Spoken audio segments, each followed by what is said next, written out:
Jangan lupa subscribe, like, dan komen agar channel ini tambah maju. Episode 376. Cerita sebelumnya. Perusahaan teknosains milik Jordi memperkenalkan mesin mobil yang revolusioner. Mesin itu sangat canggih dan dalam sekejap menarik perhatian dunia. Perusahaan-perusahaan otomotif dunia dibuat resah. Mereka takut akan tergusur oleh perusahaan China. Tapi setelah Jordi mengumumkan bahwa perusahaannya hanya akan memproduksi mesin saja dan akan diekspor ke seluruhan dunia, maka perusahaan-perusahaan itu merasa lega. Mereka pun menyatakan minat untuk membeli mesin tersebut. Pemerintah Orlandia yang ingin memberikan sanksi terhadap perusahaan teknologi sains Jordi karena khawatir mengancam perusahaan otomotif dunia tidak mendapat dukungan. Setelah mengakuisisi Redstone, Jordi segera memperluas jangkauan perusahaannya ke negara Afrika, yaitu tepatnya Afrika Selatan. Di sana masih banyak sekali kekayaan tambang yang belum digarap, seperti nikel, uranium, emas, perak, boksit, tembaga dan lain-lain yang sangat dibutuhkan oleh perusahaan teknologi sains milik Jordi. Pemerintah Afrika Selatan awalnya menolak kerjasama dengan Redstone. Namun karena pihak Redstone berhasil membeberkan kecurangan keluarga duo yang telah bermain di sana, akhirnya pemerintah Afrika Selatan menyetujui kerjasama dengan pihak Redstone. Afrika Selatan adalah negara benua Afrika yang sangat kaya akan hasil tambangnya. Banyak negara-negara luar yang berinvestasi di sana. China, Jepang, Korea Selatan, Inggris, Amerika, termasuk negara-negara yang mempunyai perusahaan di negara Afrika Selatan tersebut. Dengan penduduk yang cukup besar dan keamanan yang terjamin, membuai banyak investor yang menanamkan modalnya di sana. Karena kepentingan bisnisnya yang cukup menjanjikan di sana, Jordi, Troy, dan Swandi berangkat ke negara Afrika Selatan. Mereka naik pesawat dari kota Jingrang dan langsung ke negara Afrika. Sekarang memang sudah ada penerbangan langsung dari Jingrang ke Afrika Selatan. Rute penerbangan ke sana dibuka, mengingat banyak orang-orang yang menuju ke sana untuk kepentingan bisnis. Troy baru pertama kali pergi ke Afrika Selatan. Selama dia naik pesawat terbang, tidak pernah sekalipun ia memperhatikan pemandangan sekelilingnya. Kali ini dia baru sadar bahwa saat dia naik pesawat terbang, dia bisa melihat seluruh kota Jingrang dari atas. Ia begitu takjub dengan pemandangan dari atas kota. Dia tertawa melihat orang-orang di bawah sana terlihat sangat kecil. Pegunungan dan gunung-gunung yang menjulang tinggi.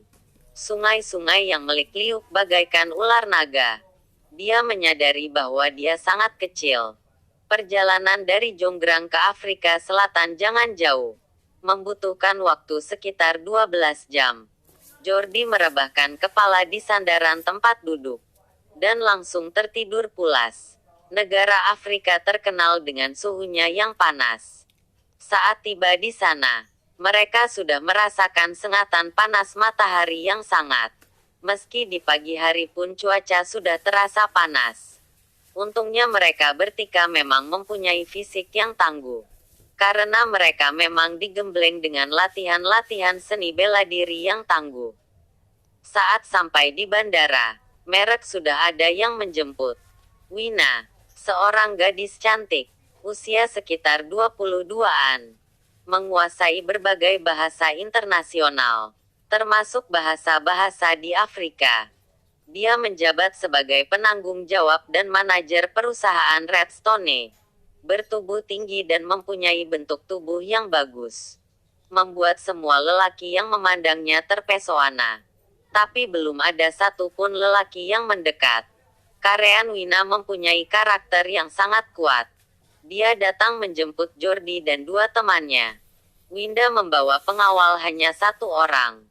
Dan yang lain ia suruh menunggu di Redstone. Karena kapasitas mobilnya hanya muat unyu 5 orang. Sedang tamu yang dijemput 3 orang. Mobil Wina sebenarnya masih baru.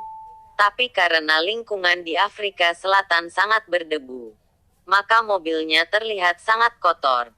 Cuaca di Afrika Selatan memang terkenal cukup keras. Lingkungan di sini sangat keras, panas dan ekstrem. Apakah orang di sini sehat-sehat saja? Jordi bertanya. Di sini cuaca memang sangat panas. Bagi senagian orang yang kondisinya kurang mungkin AKI Mufa terserang penyakit. Berarti cukup banyak orang di sini yang sakit.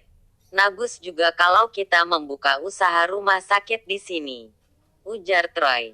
Orang-orang luar yang datang ke sini hanya tertarik akan sumber daya mineral negeri ini.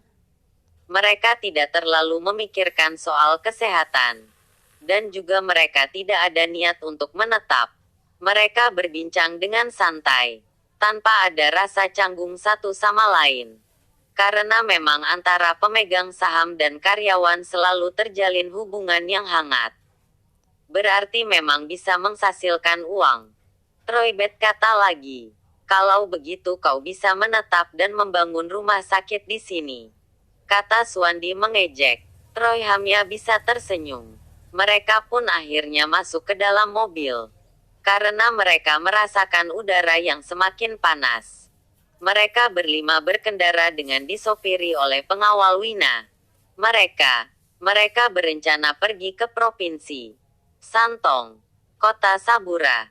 Kita akan menemui pemerintah setempat. Kita ada kesepakatan kerjasama dengan mereka. Wina berkata sambil merapikan rambutnya. Perjalanan kita ke kota Sabura memerlukan waktu sekitar 5 jam. Apakah tidak sebaiknya kita berangkat ke sana esok hari? Kalian baru sampai dari perjalanan jauh. Sebaiknya istirahat dulu. Sebenarnya Wina adalah sosok wanita yang kuat. Tak akan menjadi masalah kalau hanya perjalanan dengan mobil selama 5 jam.